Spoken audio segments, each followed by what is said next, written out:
Welcome to Sweet Life Beat Life. We hope this video helps. You start by confirming the 2024 Accord and VIN so you download the exact firmware.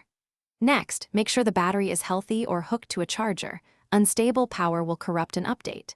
Then choose transfer method, Wi-Fi through Honda Link or a 16 GB USB formatted FAT32.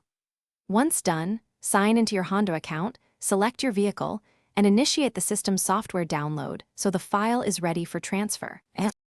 You now move the file into the car. If using USB, insert it while engine is off, then turn ignition to on. Access settings system update and choose USB. If using Wi-Fi, make sure the hotspot is stable and the car shows connected, then start update from the same menu. During installation, do not turn off ignition or remove USB. The screen will show progress. Make sure interior lights or phone calls won't interrupt the process. You complete the update by letting the system finish and reboot, then go to Settings System about to verify the new version. Next, restore saved preferences, repair phones if Bluetooth reset, and test audio, navigation, and camera functions. Remove the USB only when the system prompts.